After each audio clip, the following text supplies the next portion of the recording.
Aleykümselam. Rahmetullahi ve berekat. Selam. Başkanım hoş geldiniz. Hoş bulduk. Allah razı olsun. Buyurun. Hoş geldiniz. Hoş geldiniz. Selam, hoş geldiniz.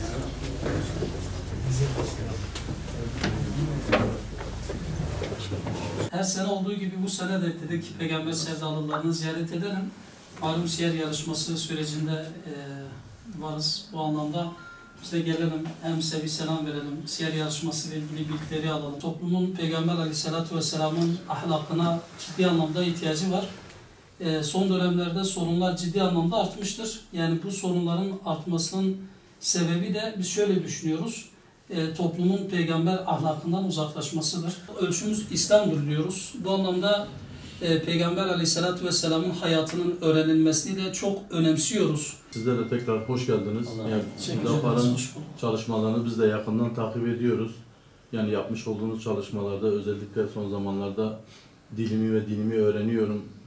Çalışmalarınızda hem önerilerinizde inşallah biz de kendi camiamıza, kendi toplumumuza anlatmaya çalışıyoruz. Cadde, kavşak brandaları olsun, ondan sonra bazı özel TV'lerde reklam verme şeyiyle.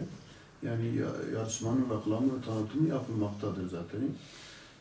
Halkımız da zaten bu yarışmayı yakından takip etmektedir. Teveccüh de o şekildedir. Elhamdülillah her geçen gün daha da artıyor.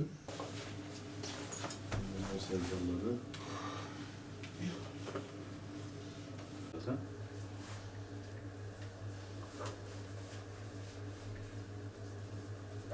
2007 ve sonrası doğumlular. Burada kategoriniz otomatik olarak çıkıyor. Sonra onaylıyorsunuz. Hüdapar olarak Peygamber Sevdalıları Vakfı'nın her yıl düzenlemiş olduğu siyer yarışmasına toplu olarak kaydımızı yapmak üzere Peygamber Sevdalılarını ziyaret ettik. Bu ziyaretimizde Peygamber Sevdalılarının yapmış olduğu çalışmalar hakkında bilgiler aldık. Malum siyer yarışması her yıl yapılıyor. Bizler de siyer yarışmasını çok önemsiyoruz. Bunun sebeplerinden bir tanesi de toplumda peygamber ahlakının yaygınlaşması için verilen çabadır. Malum toplumda gençlerimizde, ailelerde ciddi problemler, sorun ve sıkıntılar olmuştur. Bunların sebeplerinden bir tanesi de peygamber ahlakından uzaklaşmadır. Siyer yarışması ve benzeri yarışmalar, benzeri çalışmalar, benzeri organizasyonlar peygamber ahlakının toplum tarafından bilinmesine vesile olacaktır.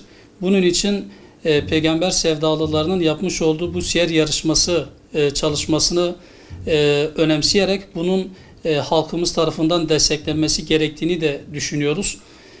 Önümüzdeki hafta kayıtlar sona erecekmiş. Biz de buradan Batman halkımıza seslenmek, bir çağrıda bulunmak istiyoruz.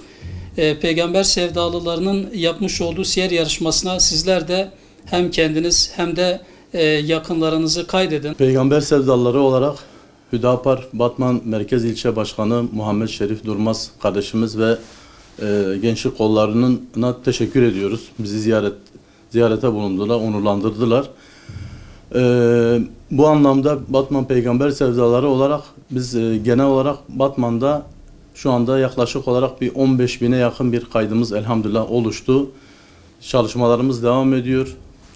Şehrin çeşitli yerlerinde standlar açmışız, broşürlerimiz var, kitap noktalarımız mevcut.